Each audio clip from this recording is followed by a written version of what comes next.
Assalamualaikum warahmatullahi wabarakatuh. Saya Linda Fitri dengan nomor NIM 2041025 dari kelas BKPI 2B. Di sini saya akan menjelaskan sedikit tentang konsep manusia dalam pandangan Islam untuk tugas ujian tengah semester Ilmu Pendidikan Islam. Manusia diciptakan oleh Allah dengan segala kesempurnaannya. Manusia diberi akal pikiran sehingga dengan akal tersebut mereka dapat berpikir. Islam mendorong manusia agar dapat menggunakan potensinya yang dimilikinya secara seimbang. Dalam menggunakan potensi-potensinya, manusia harus menjadi makhluk psikofisik, berbudaya dan beragama untuk mempertahankan kapasitas dirinya sebagai makhluk yang paling mulia. Kata al-bashar dipakai untuk menyebut semua makhluk, baik laki-laki maupun perempuan, baik satu orang maupun banyak orang. Kata al-bashar adalah jamak dari kata basyarah, yang artinya kulit. Ayat Al-Quran yang lain mengisyaratkan bahwa proses kejadian manusia sebagai al-bashar melalui tahapan-tahapan, sehingga mencapai tahap kedewasaan, di mana tahapan ini menjadikan manusia mampu memikul tanggung jawab sebagai khalifah di bumi. Al-bashar dipakai untuk menunjukkan dimensi alamiahnya yang menjadi ciri pokok manusia pada umumnya, seperti makan, minum, dan mati, sehingga manusia disebut al-bashir karena manusia cenderung perasa dan emosional, sehingga perlu disabarkan dan didamaikan.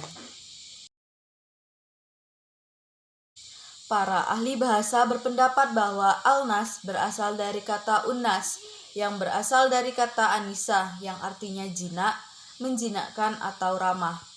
Ahli bahasa lain berpendapat bahwa kata al-nas adalah nasiyah, artinya lupa. Yang lain mengikrarkan pada kata nasa ya nusa, artinya bergoncang.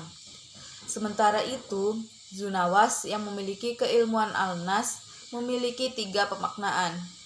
Yang pertama, menunjukkan jenis makhluk yang bernama manusia. Yang kedua, manusia tidak sebagai entitas secara fisik tapi sifat-sifat. Dan yang ketiga, manusia makhluk yang berbeda karena memiliki potensi yang baik dan menjadi buruk. Makna al-insan di dalam Al-Quran. Pertama, al-insan menunjukkan bahwa manusia itu diciptakan dengan bergantung kepada Allah, membutuhkan pengetahuan yang diciptakan dengan berbagai kekurangan. Kedua, untuk menyadari manusia atas ketergantungannya kepada penciptanya, sehingga al-insan diberi anugerah berupa ilmu pengetahuan, sehingga pengetahuan itu harus menjadi kebutuhan, di mana kebutuhan pokok dari keilmuan itu adalah untuk mengenal Allah dan menyadari kebutuhan kita akannya. Yang ketiga, bahwa manusia adalah makhluk yang bergantung disebabkan mereka memiliki potensi merugi. Manusia disebut Bani Adam karena dia menunjukkan asal-usul yang bermula dari Nabi Adam, sehingga ia tahu dan sadar akan jati dirinya.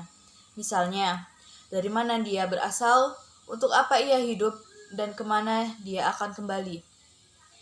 Penggunaan istilah Bani Adam menunjukkan bahwa manusia bukan hasil makhluk ortopus atau sejenis kera.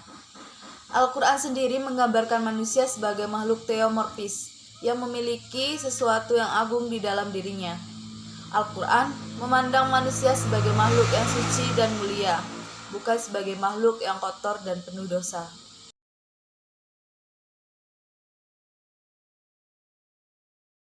Insanul Kamil berasal dari bahasa Arab, yaitu dari 2 kata insan dan kamil.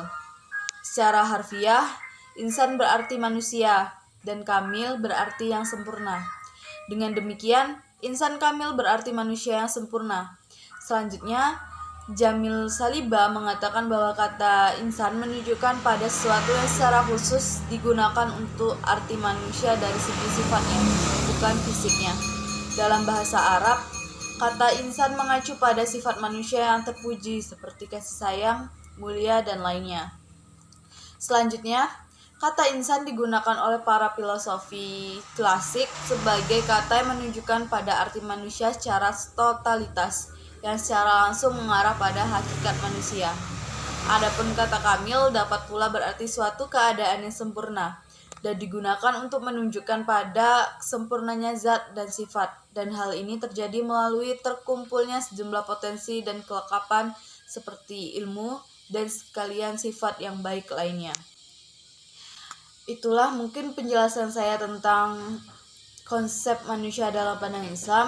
Lebih kurangnya saya mohon maaf. Saya akhiri, wassalamualaikum warahmatullahi wabarakatuh.